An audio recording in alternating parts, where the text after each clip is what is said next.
And I will read this in full because obviously this is the first time that we are now hearing from the former president himself since this incident at his rally in Butler. He says, "I want to thank the United States Secret Service and all of law enforcement for their rapid response on the shooting that just took place in Butler, Pennsylvania.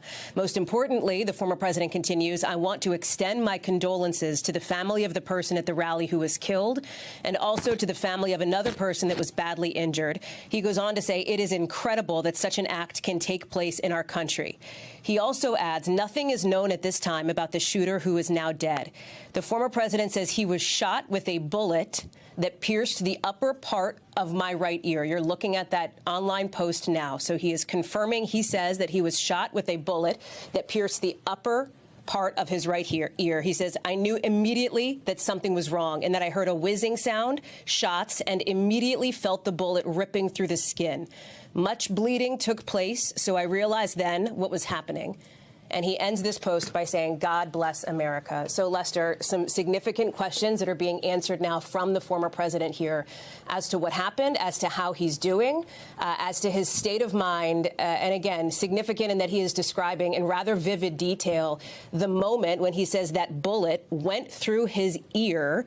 He heard the whizzing sound. You're seeing some of these images now, including some that are being circulated by his allies with the former president, his fist raised in the air.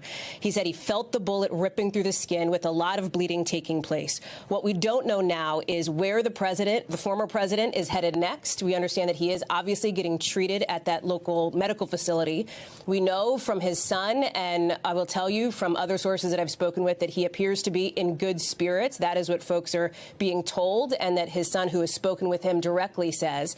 And you see the former president able to, obviously in these videos, this images we've been showing, able to move, able to pump his fist, but you see the blood that he's talking about there on his right ear as the former president is describing what happened. Important to note here, he is also, of course, extending condolences to the person who was hurt, the person who was believed to be killed there, and thanking law enforcement for their incredibly fast response. And you saw the response, Lester, in one of these remarkable moments as it unfolded.